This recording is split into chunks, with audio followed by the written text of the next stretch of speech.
I am reading from Egyptian yoga, the philosophy of enlightenment. We have been looking at the 9 parts of the spirit or the self. And so today we are picking up on Ab, A-B. We've gone over Ba, Ka, Kat, and we are now on Ab. And we did a little bit yesterday, the Ab, which is the part of our consciousness which registers, thank you, which registers our feelings, intent, and desires. Since the universe is mental, one's thoughts are of great importance to one's evolution.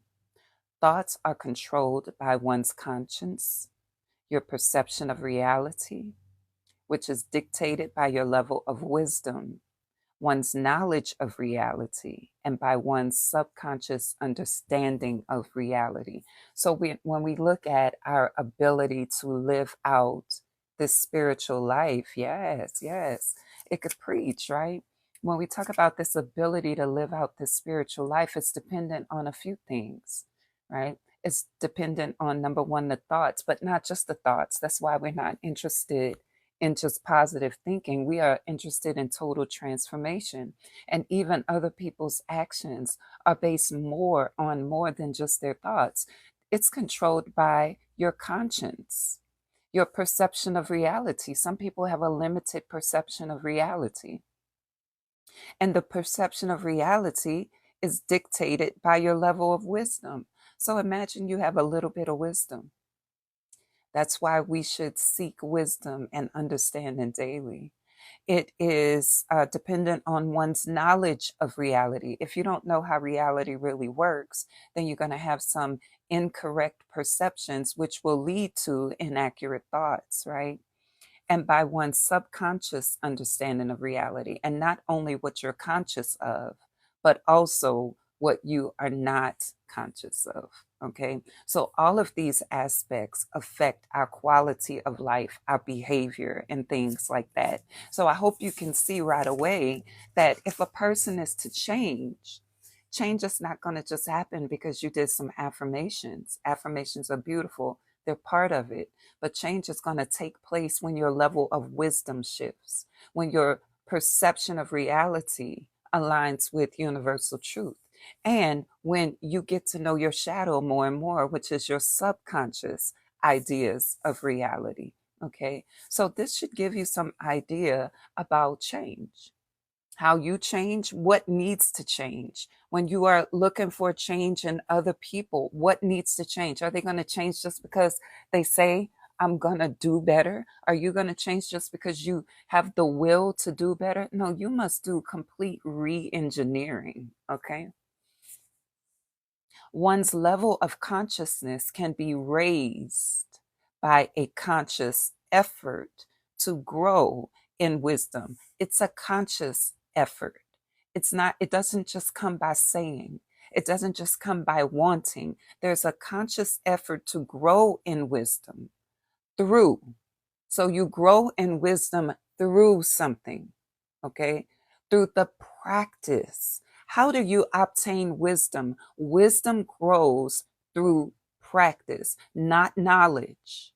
Okay. A lot of people think because they have read these spiritual texts and they have these spiritual ideas, it's in their intellect and they can talk about them because they have the words. But no, that's not wisdom. That's knowledge.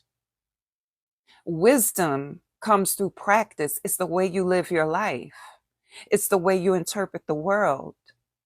It's your inner world on the inside, because all of us can look spiritual, but do you walk the walk that you talk is the question, right? And so it's the practice of virtue. Let's look up these words, because a lot of times we sit and we hear words that we're familiar with and we think we even know what they mean. And then we come to realize we do not. So virtue, the practice of showing high moral standards. Moral standards comes from within. It's not a behavior. It's a way of being, right? Because you can do a thing that's morally correct, but your thought process doesn't agree with it. Maybe you did it because you wanted to look a particular way. Maybe you did it because you didn't want to look a particular way. So we're not talking about behavior. Behavior is the outermost layer of this reality that we have as humans. I'm not talking about behavior. I'm talking about your moral standard. Greetings, Moon. Your moral standard is an inner job. So again, you can hear people's moral standards with how they respond to you, with how they respond to things, with how they respond to people and such. If you want to know about a person's moral value, it's not just in what they do, it's how they think, it's how they assess situations. Does that make sense? We're talking about some deeper understanding. You can raise your level of consciousness through the practice of self discipline. Through the practice of self discipline, which is control over the mind.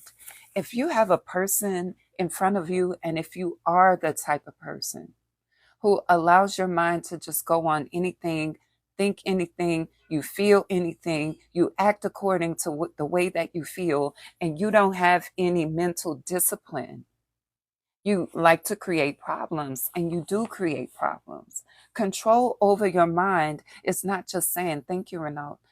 Control over your mind is not just saying, I'm not going to think a particular thing. Practicing control over your mind means you're going to stop those thoughts when they come. And you have thoughts to insert in place of them. So if you don't want to think in a suspicious way, then you got to insert some thoughts to take the place of that belief system that you're expressing. But what you replace it with must be universal truth in order for it to become wisdom through practice. Okay? Continuing, you can raise your level of consciousness through the study of nature, through science and spirituality. Okay? We're talking about the AB, the Ab, or the Ab. If one reaches the understanding that one is immortal and eternal, with all other beings, then one will live within that reality. We're talking about spirituality. We're talking about Kemetic spirituality. So when you're looking at a spiritual person, you must look at how they live within reality. If they live in separateness and contraction and all of these lower vibrations, then you got to ask, what level of spirituality are they practicing? If one reaches understanding that you're immortal, eternal, one with all other things, then you will live like it. It's impossible to reach that level of understanding and not live like it. It's not just a talk that you talk, it's a way that you are in reality. It's a way that you exist with other people and other things. It's more than a talk. It's more than knowledge. It's more than the words you learn. It's the application, and you raise your consciousness the more you practice it. Okay, so some people feel that you can become enlightened because you read something. It continues through the practice of it and the becoming of it. The goal is not to just be spiritually woke so you could see this and see that. No, it's for you to become more one with all there is. That's the goal. The goal is not for you to exercise spiritual superiority over people. I know this and you don't. Y'all sleep. No. It's for you to be able to move in greater compassion for those people, such that you remember that they are a part of you. That's another you. All right, so let's continue. Remember, if you have a level of spiritual understanding that you speak of, then you will live it. If people have the level of spirituality that they speak of, then they will live it. Does that mean we walk around doing everything just right? No, because what is right? It means we're constantly evolving out of something into something else. Okay. In the judgment of the heart from the book of the coming forth by day, it is the heart, one's deepest thoughts and ideas of oneself and reality, which is judged. Again, this is not about what you do. What is judged is what you believe. And what you believe can be expressed by what you do, but not always. Does that make sense? So some people may say that they believe they are powerful or that they are spiritual or that they are ascended or awakened. Some people may say that, right? But then when the hard time comes, you hear them talking like they're disempowered and less than and not awakened. I didn't say this. The Kemetic wisdom says it. If you've achieved the level of understanding that you speak of, then you will live like it. It's not separate. Hey, show it, Fupa. It's not separate. It's not something you know, but I need to do better. It's something you're living out in practice. That's how you raise your consciousness level. Okay. If one commits crimes knowing that they are evil deeds, then one will suffer according to one's own assessment of one's guilt. We can do this in the waking life, okay? We can do this in a waking life. If you know you do something that is of a low moral standard, but you do it anyway, then you stand judged already within yourself. It's your own assessment. It's when you say, yeah, I did that, but I know I should have done something different. You are immediately judged by your own being.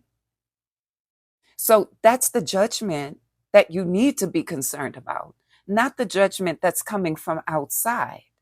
The way you judge yourself is the ultimate judgment.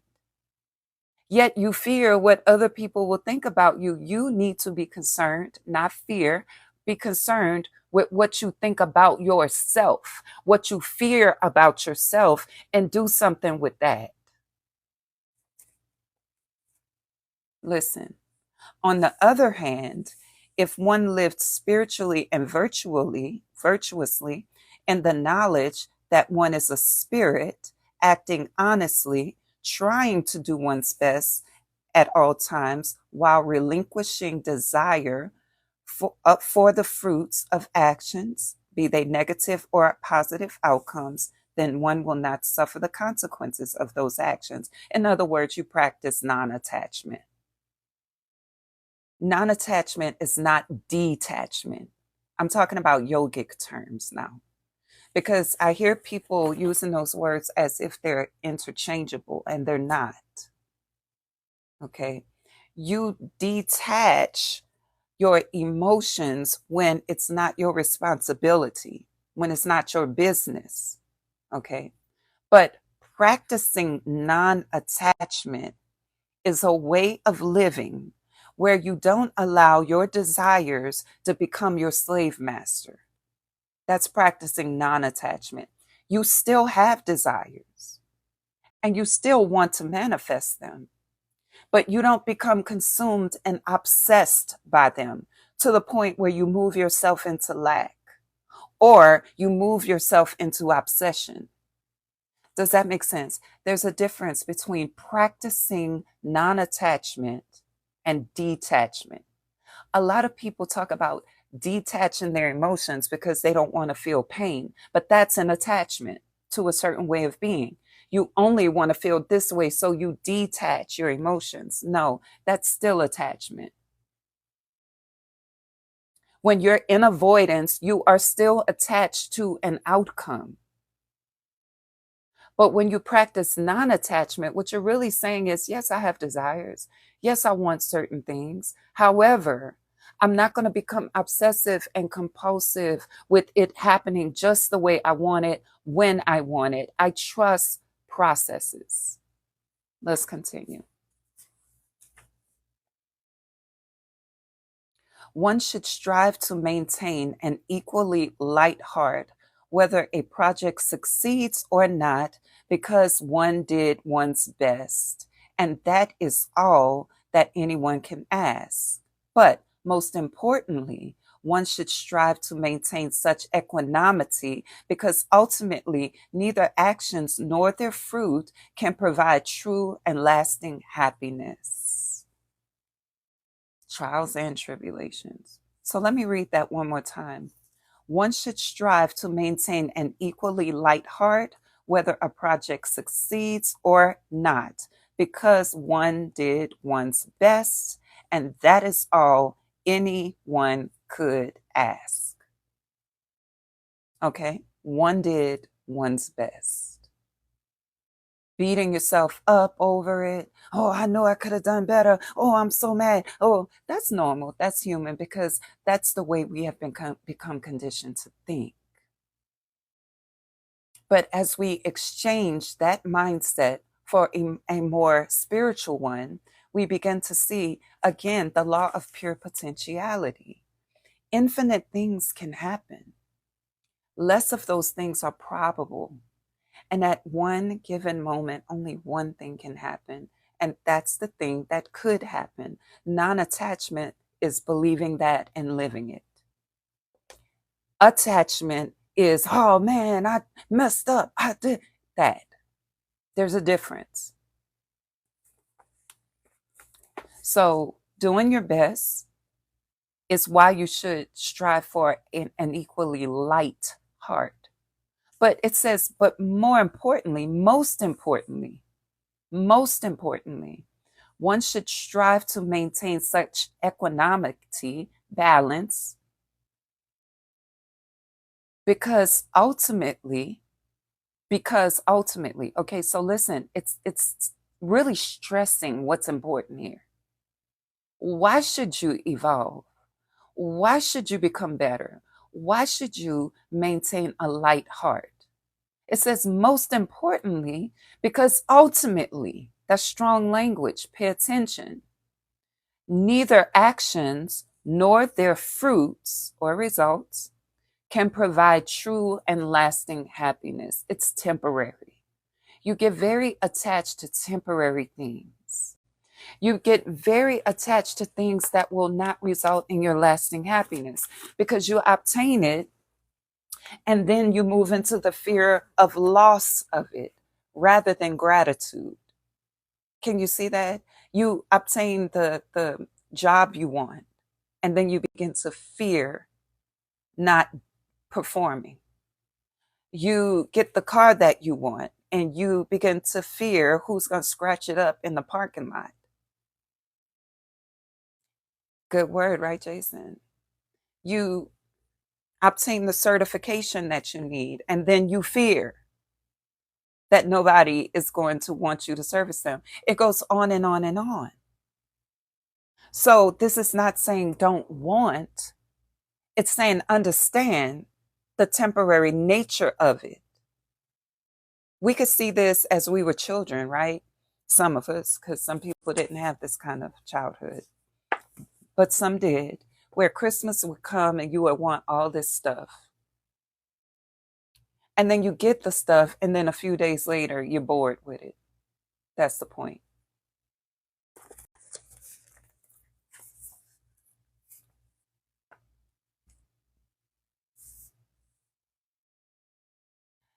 These things can neither add nor detract from one's essence. Nothing can add or detract from your essence.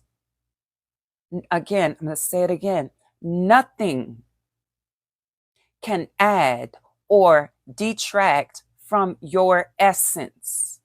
And that's why we got to make sure our identity is properly planted. Because if you put your identity in things that are not stable, if you put your identity on things that change with people's opinion, then you will fear that it's you that they're rejecting, or it's you that they're criticizing, or it's you. You have to identify with your essence and not ideas about your essence.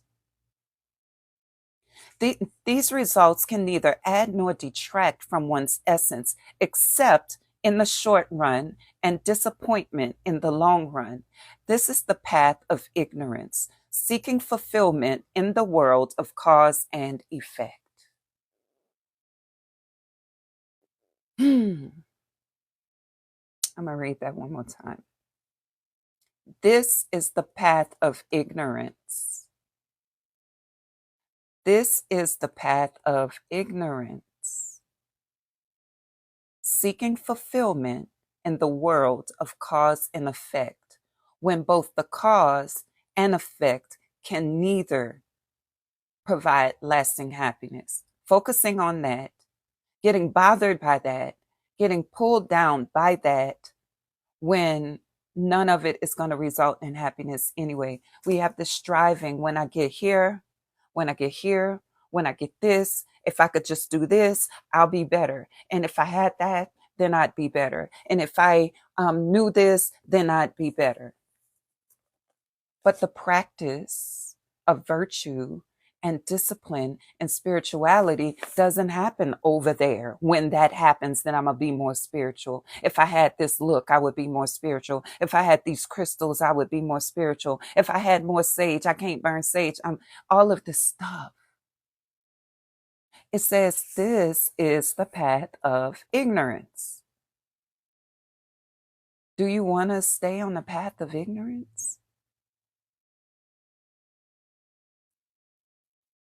Thus, one should pursue the detachment. Then one's conscience will be clear, and therefore one's mental involvement in matter will not hold one's soul to experience hell or suffering in one's mind by tormenting oneself with one's own fears, unfulfilled desires, and remorse, which could lead to another incarnation. What are you detaching from? You're detaching from ideas, not desire.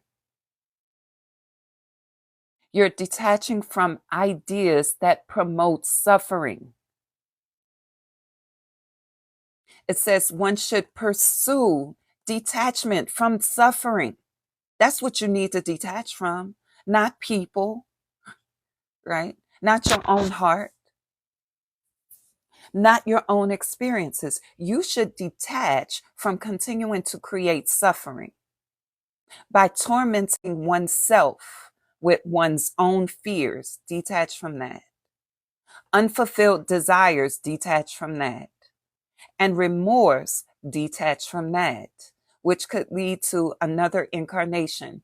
Detach from the stories that you tell that do not uplift you because they're untrue. Okay, continuing.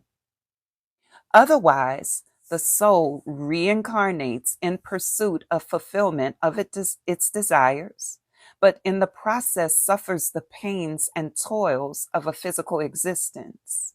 This concept is called karma in India. It was encompassed in the mythology and philosophy of the Egyptian goddess Meskhnet. Karma is an effect, a consequence. Okay, so if you think thoughts of remorse and fear and torment, the karma is how you feel and how you act according to how you feel. A lot of people are thinking that karma is something that's waiting around the corner to get you. Karma is anything, the effect of anything you do. Hey, Deshaun, anything you do.